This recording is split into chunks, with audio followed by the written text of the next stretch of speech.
ఓం శ్రీ గణేశాయ నమః. ఓం శ్రీ మహాసరస్వత్యై నమః. ఓం శ్రీ సీతారామాభ్యో నమః. శుక్ల అంబరధరం విష్ణుం శశివర్ణం చతుర్భుజం ప్రసన్నవదనం ధ్యాయేత్ సర్వవిఘ్నోపశాంతయే. కూజంతం రామ రామేతి మధురం మధురాక్షరం ఆరుహ్య కవితాశాఖం వందే వాల్మీకి కోకిలం. రామాయ రామభద్రాయ రామచంద్రాయ వేధసే రఘునాథాయ నాథాయ సీతాయ పతయే నమః. జై శ్రీరామ్. అత్యంత రమణీయమైన అద్భుత సుందర కావ్యమైనటువంటి సుందరకాండ నిత్య పారాయణలో భాగంగా మనం ఈరోజు 55వ రోజుకు చేరుకున్నాము. ఈరోజు మనము 61వ సర్గము ప్రారంభించుకోబోతున్నాము. ఇందులో మనకు వానరులు మధువన ప్రవేశము మరియు వారి కేరింతల గురించి తెలుసుకోబోతున్నాము. చాలా బాగుంటుంది, చివరి వరకు స్కిప్ చేయకుండా చూడండి. జై శ్రీరామ్. అంగద ప్రముఖులైన వానర వీరులు కపివరుడైన హనుమంతుడు జాంబవంతుని సూచనను ఆమోదించిరి.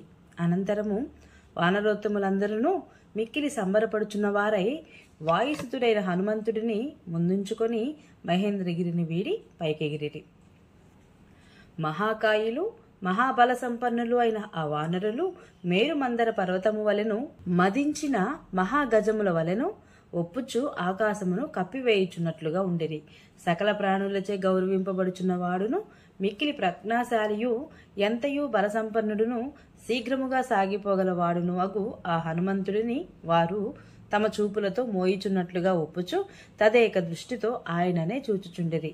సీత జాడ తెలుసుకొనుట అను కార్యము సిద్ధించినందులకై గొప్ప యశమును పొంది వారందరూ కృతార్థులై ఉండిరి. కార్య సాఫల్య లాభముతో వారి మనస్సులు ఉత్సాహపూరితములయ్యను. వారు ఈ సంతోష వార్తను శ్రీరామునకు సుగ్రీవునకు తెలుపుటకు నిశ్చయించుకొని ముందునకు సాగుచుండిరి. రావణుడితో యుద్ధము చేయుటకై అందరూ ఉబరాటపడుచుండిరి.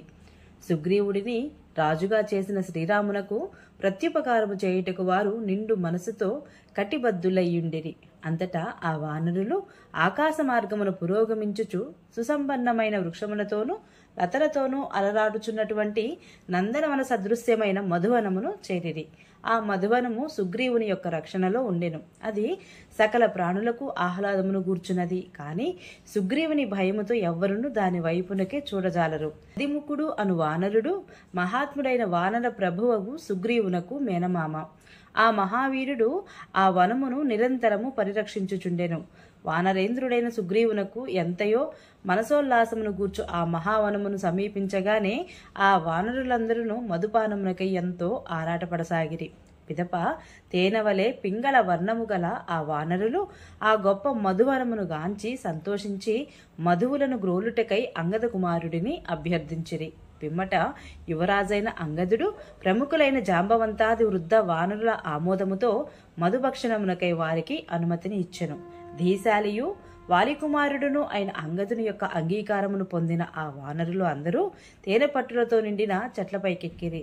వానరులందరూ కమ్మని దుంపలను మధుర ఫలములను భక్షించుచు అమితానందమును పొందిరి, మత్తులో మైమరచిరి.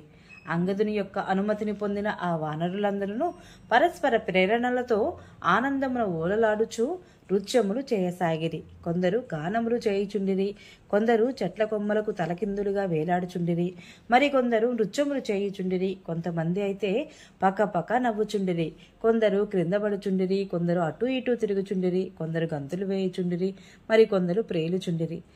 వారు ఒకరినొకరు ఆశ్రయించుచుండిరి, ఒకరి వీపులపైకి మరి ఒకరు ఎక్కుచుండిరి, ఒకరు మాట్లాడుకొనుచుండిరి, పరస్పరము క్రీడలను సలుపుచుండిరి. మరికొందరు ఒక చెట్టు నుండి మరి ఒక చెట్టునకు దూకుచుండిరి, కొందరేమో వృక్షాగ్ర భాగముల నుండి నేల మీదకి దూకుచుండిరి, మరికొందరు వానరులు భూమిపై నుండి చెట్లపై భాగములకు ఎగురుచుండిరి. గానము చేయుచున్న వాని కడకు మరి ఒకడు నవ్వుచు చేరెను. ఆ నవ్వుచున్న వాని యొద్దకు వేరొకడు బోరున ఏడ్చుచూ వచ్చెను. ఇంకొకడేమో ఆ ఏడ్చుచున్న వానిని సమీపించి పక్కకు త్రోసుచుండెను. మరి ఒకడు ఆ త్రోయుచున్న వానిపై పడి గట్టిగా అరిచెను. ఆ వానరులందరూ అతిగా మధుపానము చేయటం వలన వారి మనస్సులు అదుపు తప్పినవి. వారి వికార చేష్టలు వనమునందు అంతటను వ్యాపించెను. వారిలో మధుపానమత్తుడు కానివాడే లేడు, తృప్తి చెందినవాడును లేడు. ఆ వానరులందరూ యథేచ్ఛగా ఆ మధువనమునందలి ఫలములను భక్షించుచు, మధువులను సేవించుచు, పత్రములతో పుష్పములతో కలకలలాడుచున్న చెట్లను ధ్వంసము చేయుచున్న సాగిరి. వనపాలకుడైన దధిముఖుడు ఆ వానరులను మిక్కిలి కోపముతో వారిని వారింపసాగాను. వానర వీరులలో వృద్ధుడు, వన సంరక్షకుడు అయిన ఆ దధిముఖుని మాటలను ఎవ్వరూ లెక్క చేయక ఆ వానరులు మితిమీరి ప్రవర్తించుచు అతనినే భయపెట్టసాగిరి. అప్పుడతడు కోపోద్రిక్తుడై వారి నుండి వనమును కాపాడుటకై పునరాలోచన చేయసాగాను. ఆ వానరులందరూ వారించుటకై అతడు కొందరితో పరిశుముగా మాట్లాడెను. వారెవ్వరును కూడా విషయమును పట్టించుకొనకయే కొందరిని అరచేతులతో చరచెను, మరికొందరిని సమీపించి వారితో కలహించెను. అట్లే ఇంకనూ కొందరిని సమీపించి సామోపాయముతో వారిని ప్రార్థించెను. అతడు సామవచనములతో ఆ వానరులను నివారింపసాగెను. అంతటా మత్తిల్లియున్న ఆ కపివరులు ఎట్టి జంకి కుంకులు లేకున్న వారై దోషమనియు తలంపగా బల ప్రయోగము చేత అతనిని చుట్టూ చేరి భయపెట్టుచు ఏడ్వసాగిరి. మధుపానమత్తులయ్యున్న ఆ వానరులందరూ ఆ దధిముఖుడిని గోళ్లతో గీరిరి, దంతములతో కొరికిరి, చేతులతో కొట్టిరి, పాదములతో తన్నిరి. ఆ వనమంతయును ధ్వంసమునర్చితిరి. వాల్మీకి మహర్షి విరచితమై ఆది కావ్యమైన శ్రీమద్ రామాయణమునందలి సుందరకాండమునందు 61వ సర్గము సమాప్తము. జై శ్రీరామ్. ఈరోజు పారాయణ ఇంతటితో సమాప్తం. ఈ వీడియో మీకు నచ్చినట్లయితే please subscribe my channel, like, share, comment please. Thank you.